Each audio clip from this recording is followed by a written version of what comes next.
Welcome back to another day outside of hell because we are focusing specifically on harness racing to get away from every day, which is, in some cases, hell. But heaven on earth can be so many different things. It can be time with your loved ones. It can be time with people that you kind of enjoy spending time with. It kind of gets murky when you're in a situation like me, where today you are spending time with Edison Hatter, who we're acquainted, we're colleagued, we're, dare I say, pals. But nonetheless, it's been a while since you've been back here on the Harness Players Pod, and it's nice to see you in your new digs. I see you lost your Super Bowl bet and are now living somewhere at least mobile. Yeah, I mean, it works out. It's an okay home here. It's great. But Ray, I'm glad that we get that nice little break. And it's always good for all of us to get a little time off. Obviously, we have a little bit of an off season per se for you and I. I mean, there's racing every day, but in terms of these shows, we've had some off time. We take our off time because we don't want to compete with The Bachelor, obviously, which is everybody's favorite reality TV show. So, Ray, the important question to you is, as we're down to the final three, what is your opinion between the three that Grant has to choose here? Who is going to receive his final rose? Is it going to be Latia? Is it going to be Juliana? Or will it be Zoe? My opinion is the same as I think every man's watching the show, which is I could do this so much better. Not even about who's going to get picked. All you're thinking is just, man, I would have picked the best one. And it's like, what, you don't think he picked the best one? No, because I would have done it my way. You don't know. Like, he does it his own way, but every man is just like, I could do it so much better. If I had 30 women in front of me right now, I could date all of them. That would be my move. I'd pick all of them because I love women. Good for you. That's a great selection process for you. I think we should all love women in this Women's History Month, especially. I think now is a great time to remember how great women are. How they can be nice, how you can have fun with them, how they're doing their own things. I guess you don't. No, I'm just gonna let you keep talking until you say something that gets us all canceled. Yeah, no, I was slowly walking on. You would think that you wouldn't be walking on a tightrope with something like "I love women," but in 2025 and woke being canceled, it's hard to really say. Especially when the First Amendment is back all of a sudden, you don't know what you can and can't say anymore. But that's why we're going to focus our attention to something that we're. Ray. We try to avoid politics on the show, but I'm just curious. Have you gotten a letter yet? Is those going to come after this show and you particularly? Are you cut? Are we here? Is this the last one? I don't believe that this is the last one. However, because we are covering Canadian harness racing, there may be additional rates applied, but we're going to do it the same way that cell phones do, which is it just goes on to your bill at the end of the month. But let's shift our expertise to something that we actually have expertise on. And I'm not for me talking about astrophysics, because let's be honest, I know a lot more about that than you do. Let's talk about Fraser Downs harness racing, because as you said, this is kind of our off season, but spring's right around the corner. I believe it's next week is when the equinox occurs, and we're all going to feel it when the equinox finally hits. Many people are greatly anticipating that moment in time, but we also just leapt forward an hour. And what are you doing now that you've lost an hour of your life? Not including this podcast recording. It's always unfortunate for me that hour lost is usually in the middle of a bad work weekend. So, up late Saturday night, busy with work stuff, early meetings Sunday morning, losing an hour overnight's never great. So honestly, I'm totally against that. Alternatively, it seems like in the fall, when we gain the hour, I'm not doing anything at all. So it's just kind of like, whatever, there's an extra hour that I didn't even need. Like I desperately could have used it this past weekend, the extra hour, but instead I lose one. On Sunday night, too, usually you're waking up around 1 a.m. to bet on whatever type of Korean athletics you can find on FanDuel, and you must have been really confused when all of a sudden it was 3 o'clock. So let's let's reorientate ourselves into the subject matter that I actually tried to go into before digressing again. Well, I'm going to digress you again, Ray, because that's all we do on Okay. this show. I got to ask you. Wait. So someone I saw on social media. I'm not a big social media person, but long story short, it was some sort of like 24-hour challenge they were doing and whatever they were trying to do. But they chose to do it over daylight savings time. So that's cheating, right? I mean, that was really only 23 physical hours. I think that's cheating. Well, I mean, if they go the extra hour, that's 24. That's like saying you can't do a 48-hour challenge because there's only 24 hours in a day. I mean, that's right. You're not wrong, but also like there's not 365 days in a year, as you know, because of the axial tilt and space wobbles, which is actually the scientific term for how the Earth moves through the universe. It has space wobbles, and a year is actually there's an extra quarter of a day that we just kind of tack away for 4 years into the future. So I think these little discrepancies, they're fair game, because our system's built on them, as you know. The other thing is, I think we should get, and this seems like a prime Gabe Pruitt kind of a gimmick. Why don't we have a race over top of that change? Let's think. Well, we can do both ways. You could do it in the spring and have a race that takes over an hour to complete. And that'll send people in the post-time drags and, the length of races and whatever, that'll send them for a tizzy. But on the other side, in the fall, you're going to have a race finish almost a full hour before it started. Well, I mean, Pompano, speaking of Pruitt, yeah, Pompano used to do this for New Year's specifically. They used to write a race specifically to go at midnight, where it was like horses who are 4 but will be turning 5 who are non-winners of blah blah blah blah blah. They did that for a long time until I think like the 2000s, and then of course, as you and I know, they can't do it anymore because it's a parking lot now. But I think we could still race in parking lots if I'm being honest. The standardbred, I see standardbreds in Pennsylvania here. They're going up and down asphalt daily, so I don't know why we can't just set up a couple like parking cones and just go ham at the new parking lot built over Pompano Park. I think that would be a great protest, but that's not what this show is about, Ed. I wish it was. I wish this was the show where we figured out how to finally fight back against the government, because that's one of my favorite pastimes. Another is looking at harness races and Fraser Downs specifically. Last week I almost knocked it out of the park until I got knocked in the forehead in the very last leg. Was live on a $4 ticket total that I think was paying like 60 to 1, which wasn't bad. But it was bad because I got knocked out by the longest shot on the board, and it paid 12 grand for $1. I hope not to do that this time around, because again, this is an interesting sequence. Some short fields and some, but specifically to open this late pick 4 that we're talking about for Friday, March 14th, in the year of our Lord 2025. It's tough to tell whose Lord is whose anymore. This is the preferred pace, $10,000 purse, 5 horses going postward here. But Ed, it's a short field, and I think because of that, it's much harder to figure out what the best move is to make, because we have Zilla Katzen moving up in class. He seems to be the horse in form to the inside, and we have many of the other horses that have thrived in this class through the last few months drawing outside of him, and they've just been kind of batting heads week to week. So it seems like, you could take all, but you don't want to in the first leg because of how short the field is. So, okay, I'm going to speak carefully about this, Ray. You're going to learn the important TV art trick of how to say something you don't feel like saying, because even though you said it, I still am very unconfident on Zilla T.O., whatever you said. Yeah, so, thank you, Larry Letterman. Keep going. The five, it'll be fine. The favorite, the morning line favorite. We're going to toss that horse out. I think we're in a position where, at the end of the day, like you said, these horses take turns beating one another. They're going to continue to do it. That horse, based on the win last week, usually let's come back for a horse like that, right? 4 to 5 last time out. Short post a little poorer this time. Outside post of this field, but they're going to come back for him. Toss him out. People like you, Ray, can bet him. Take your little chalk at 3 to 5, whatever. Could he win? Absolutely. But there's no reason to take him at the shortest of these prices when we've seen these horses continuously knock heads once and again. And we know we've run this race 10 times. Probably all 5 of them win. Probably at least 1. Some of them get 2. Maybe someone gets lucky and gets 3. I mean, really, it's that kind of a field.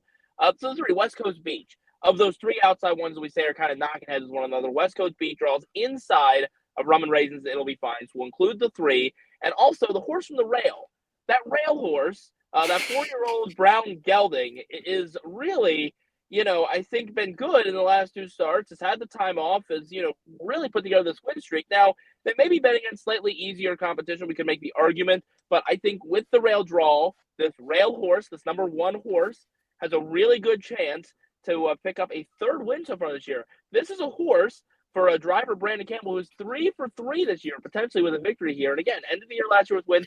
So look, this is just a captive audience son that is really doing well and has the chance to pick up another win here on the move up in class. So 1-3 for me in the 5th race, the 3 West Coast Beach, and the 1 horse.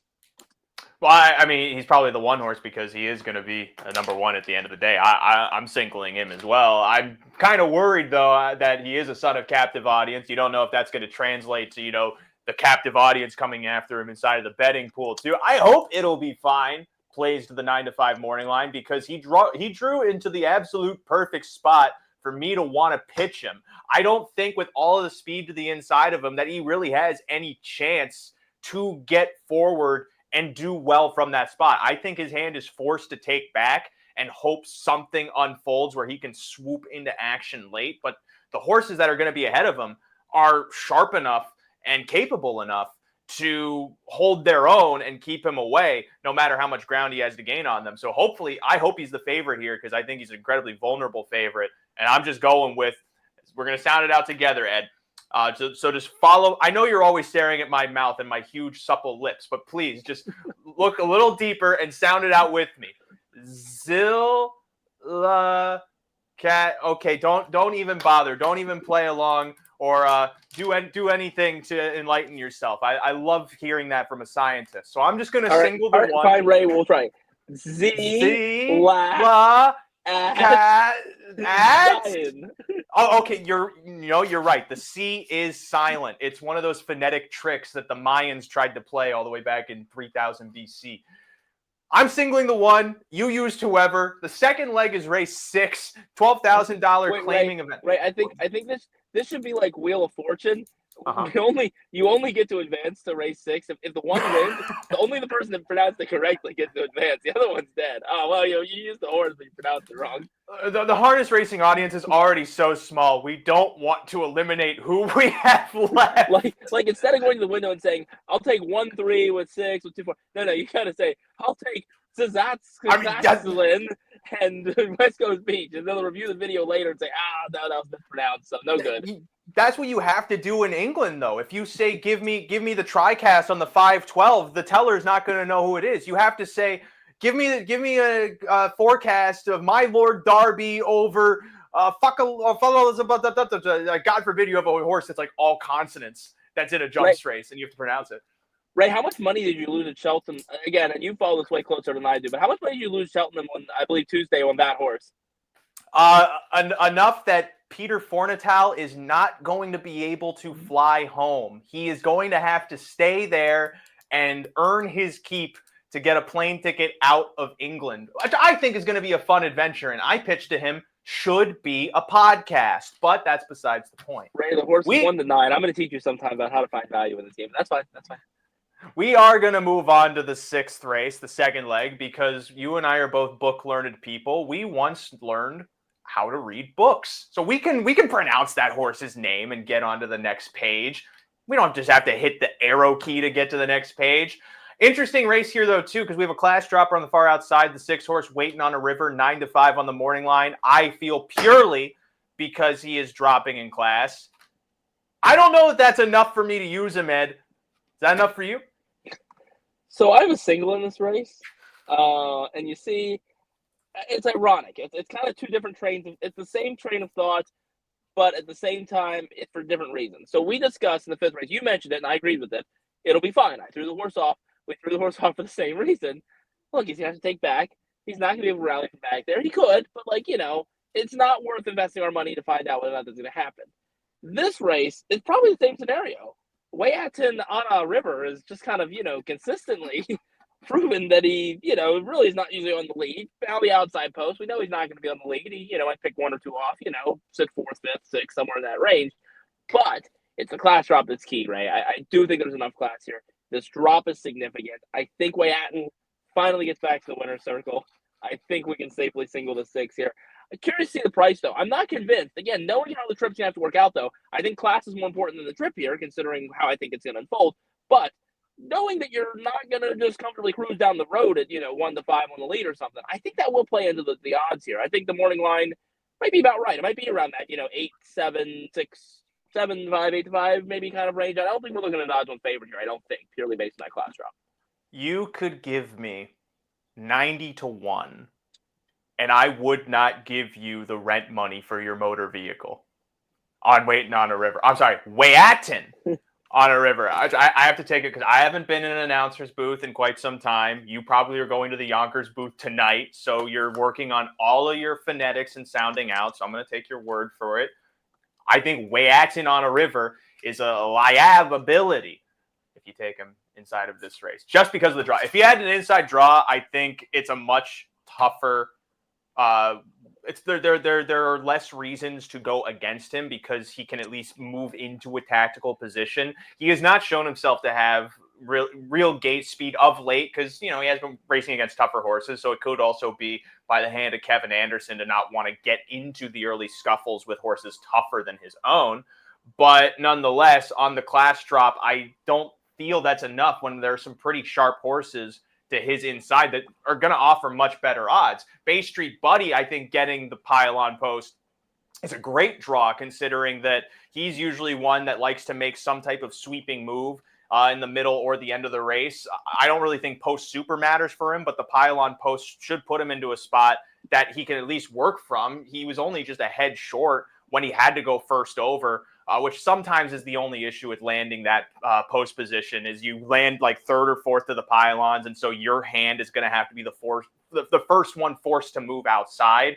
That's probably the only concern. But even then, he was still only a head short last out. I think he might be able to work through with that little tightener under his belt.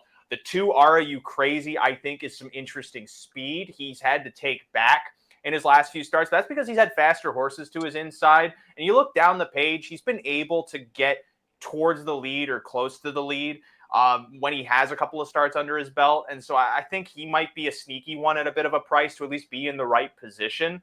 And I also feel the 5 Loaded Dragon is interesting. They went a 58 front half, and then they sped up in the back half, only like 2/5 of a second, but he had a lot of pace in the lane. He just couldn't catch the horse that beat me out of the pick 4 sequence last week, Catch Me Oliver, who parked the mile and survived of all things, a 12 to 1 longest shot on the board could possibly do. But I feel like with that start under his belt, Loaded Dragon should be interesting here too. I think Brandon Campbell hopping on, though, is going to bring his price down a little bit, so it's kind of iffy, but it might be elevated by the fact that Waiting on a River takes a lot of play, too. So I'm going 1, 2, 5, and if you were smart, Edison, you would do the same thing and go narrow into the next leg. Do you agree with the sentiment I had there, Ray, that I don't think the 6 gets hammered down in money here, though? Like you mentioned the horses that I think take money in here. Look, I think the 6 is still the favorite, maybe even comfortably the favorite, but at the end of the day, I don't think this thing,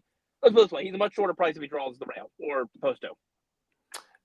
For sure. And that's the tricky thing also. We don't know how well the morning line is going to play to form. We just have to kind of operate on the presumption that it has a certain influence. Waiting on a River, he may be a lighter favorite, but he's still going to take more money than he deserves from that spot. And so even just from a value point, it's hard for me to justify that since I feel, like I said, you could give me 90 to 1 and I want nothing to do with him. I think he has less than a 1% chance to win from this spot. But if he does win, then that goes to show that he had a 100% chance of winning the race, as every horse player knows. Third leg, I think you can go a bit narrow. This is race number 7, non-winners of 4. At least I'm going narrow because I go deep in some other races. Let's see if, Ed, you caught on to the obvious winner of this one. You're going narrow here because you're going deep in some other legs. Ray, you haven't gone deep in any of the legs yet. This is the third leg. I went 3 deep in the race before, so and it's like a 7-horse. It's a 6-horse field. I took half of them. Okay, fine. Yeah. Number 4, Tahuya Devil, is one that I will include here. It sounds like maybe you're going to single. I'm not going to go that far. But, look, I think the question we have to ask ourselves a lot, and, we've done this a few years now. We always do this with something like Fraser, where obviously there's not a lot of area racetracks. I'm not even sure what the next closest track is that runs right A into the winter. century. But they don't necessarily run in January, February all the time, right? Or do they? Nope. I mean, some weather is No, right. they open like March, yeah. So that's what I'm saying. If you were looking to race this horse, what I'm getting after is the layoff, right? This horse hasn't raced since December 27th, but there's really nowhere to go, right? I mean, we'd be going to Cal Expo, I guess, right? That's probably close. Yeah. It's got to be. I mean, some do. Yeah, some of the Alberta guys do. Right, and some do. But, so point being, I think that when we're looking at these races a couple weeks in, you're going to have horses that haven't seen the racetrack yet, some that have had a few starts this year, and, I think there's decisions to be made there. So with that in mind, the 4-2 Travel I include, because obviously we saw what the horse did last year. We saw a very good-looking qualifying line from March 7th there, which was, last week. But now, it's had what will be? It'll be 9 days off between the qualifier and this. Hasn't had anything else since December. So, there could theoretically be question marks. But look, the horse is 6 for 11 lifetime, went 5 for 9 last year against these type of horses. So we know how well this horse belongs. So I include that one. But on the other side, if we're looking for a horse that has raced a few times this year, how about the the real El Kents, Ray, or something like that? Maybe it's they're all Kents. I don't know. They're all Kents. No, the real El Kents is what we're going. So the real El Kents, as you see here, won last week and had a second before that. And again, it's just a question of this horse has happened to have this few starts this year. Does that help if the 4 comes up potentially a little short? I think it could. And again, this is a spot where betting boards are always going to be fun to watch, but I think the 4 probably does take a fair amount of money. I think you can get a fair value if you're going to try to beat it with anybody else in this field. So 2-4 for me. I feel Tahuya Devil with the 1 qualifier winning by 6 lengths under wraps. I think that's enough. I feel like that's enough to see that the horse is still in the same form he was in before the layoff, which when he was racing more consistently, he won against non-winners of 7, which is the class right above this one. And so he's one of the rare cases where he's moving down in class off of a win. And to me, I think that with the qualifier as well, there's no point. I don't really feel any of these other horses are up to the task to beating him unless something incredibly unpredictable happens, which is what you would have to hedge your bet on. You would have to try and load up on long shots purely under the assumption that something is going to go wrong, which, and as a gambler, sometimes just doesn't make sense to do. It's like, I could bet the longest shot on the board, but I'm doing it under the pretense that half the field has to fall down.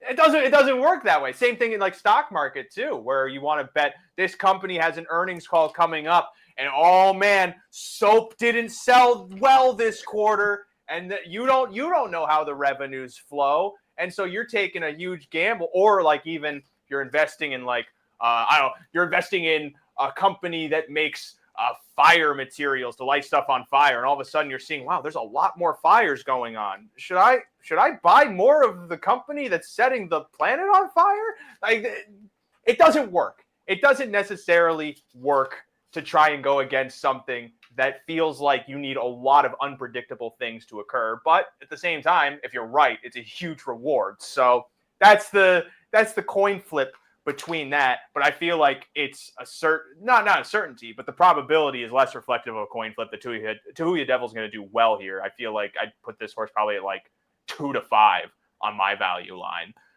to win this race, just because he was so dominant last season. He seems like he's still in that form. None of these other horses really look like they can get into the position or want to pass horses. And so that also plays into Tahuya Devil's hands as well. So I'm just going to single him and then go wide in the last leg, which, again, is tricky because the 8th race, payoff leg of the late pick 4, fairly level bunch. You have some horses that may stand out just because they have a couple of wins at the class, but it's tough to really tell position-wise how it's going to line up or even if the speed's going to hold. So how do you tackle the last leg, Ed?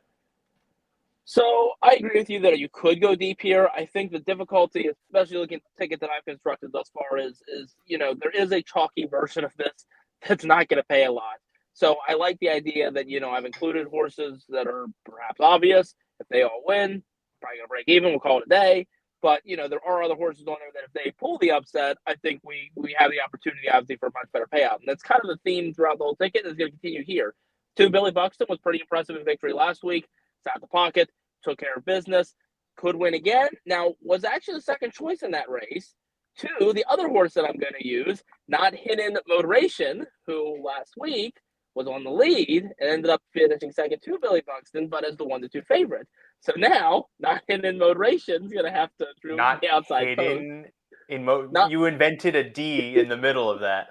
I said not hidden. H-I-N-I-N. It's a word. Not hidden. Oh, okay. Not hidden motivation. Yeah, you're a Zoomer too. You know that we say things are not hidden all the time. This is just the cool term. But look, outside post for this horse, and the Vita just by a head last time. Now again, another one who with the outside post, the 8th and the 2nd tier, as we know, gonna have to work out the trip. But look, there's some horses I think that don't have a lot of speed to the inside, some that do. I think the horse gets away 3rd, 4th, and maybe it's one of those things that kind of works out. If somebody else wants to shove Billy Buxton along early, maybe that does set up well for this horse to come second over potentially and be able to work out the trip. On the lead last week, nearly worked out. It's worked out in the past for the horse, but you know what? It's also been a horse who's won from off the pace as well on the lines that we see, including like somewhere 6, 7 starts to go there last year, Fraser. So, the trip can work out. Definitely gonna be the better price. Billy Buxton, though, I think the one to beat. But again, like I said, I just don't, with the risk of it chalking out, don't want to spread too much here and spend too much money. But I agree with you that I think there's others you could use, and I'm sure that you will. Right. See, if you were smart like me and anchored your ticket accordingly on prices, you can afford to take some chances into this last leg. Granted, I also use Billy Buxton because I think with that draw, he just has too good of a chance to work a good trip. I can't imagine what that trip might be or what the best trip might be for him. But I think that's just the case when you're looking at, 5 claimers or these like cheap 10 claimers. It's kind of just you just bet with the hope that it's going to go right because there's a reason why these horses only cost $5,000. For reference, a one family home costs $350,000. So that's the value we're talking about here. Granted, maybe you can live in a horse. I don't know.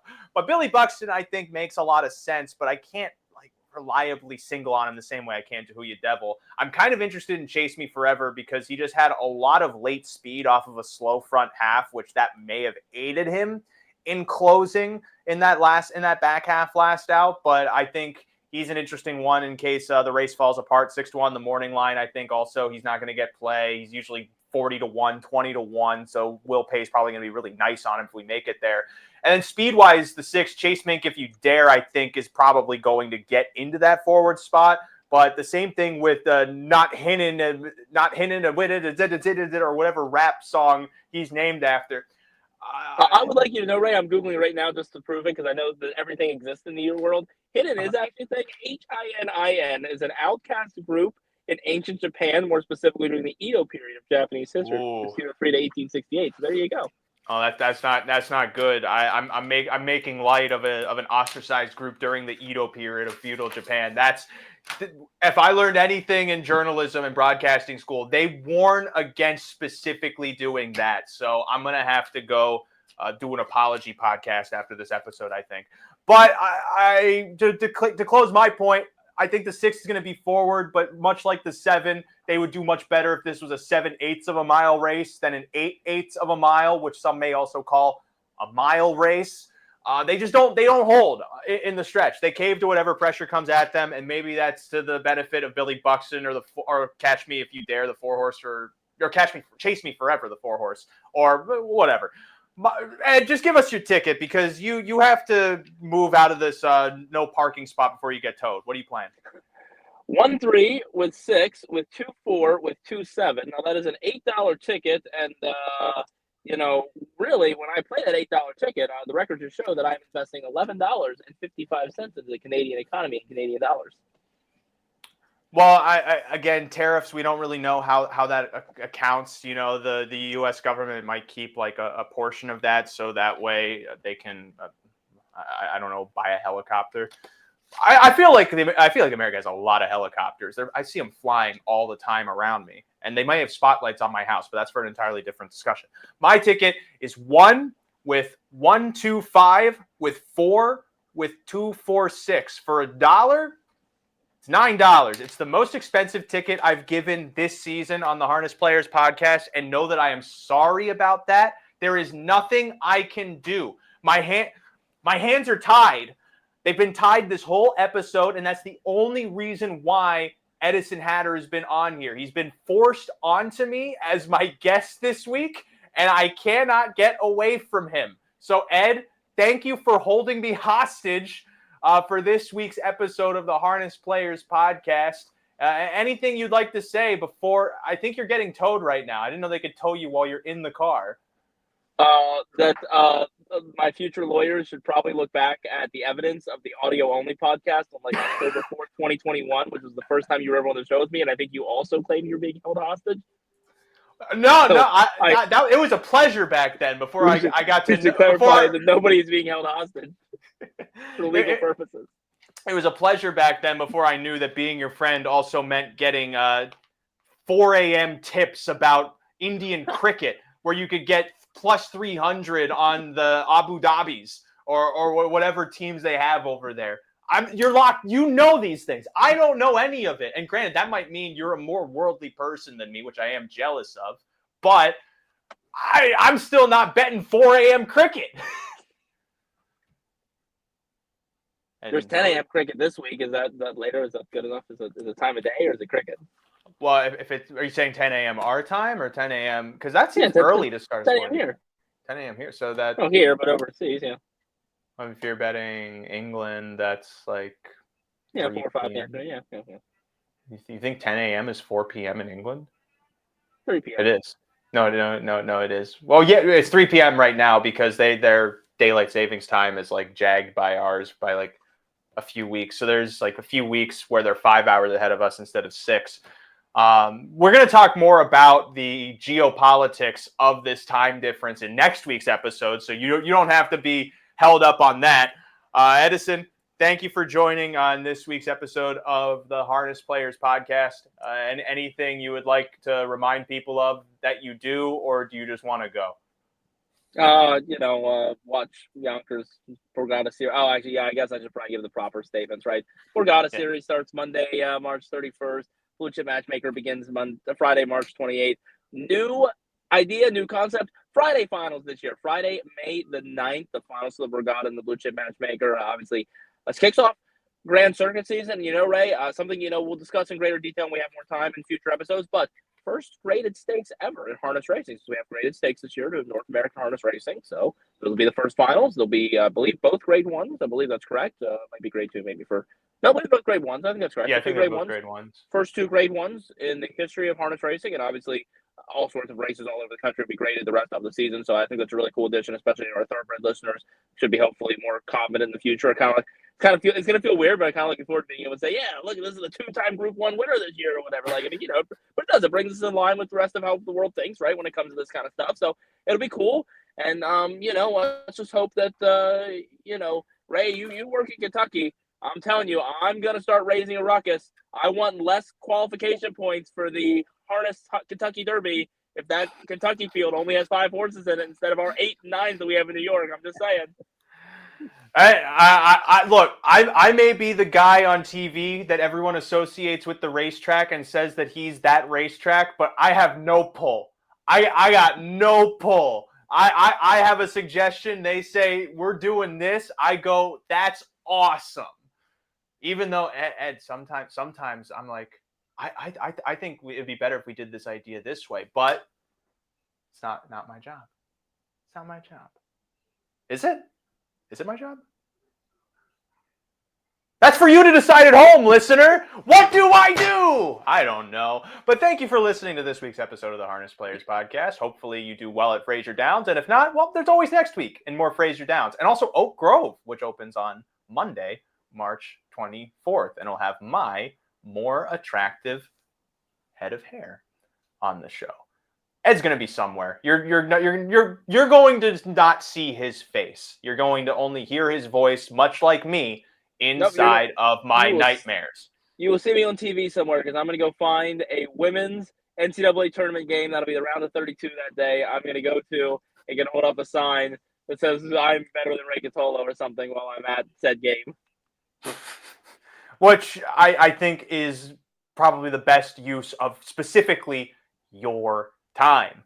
That's it. This is my third or fourth conclusion of this podcast now. You're not going to interrupt me the same way I interrupt everyone else.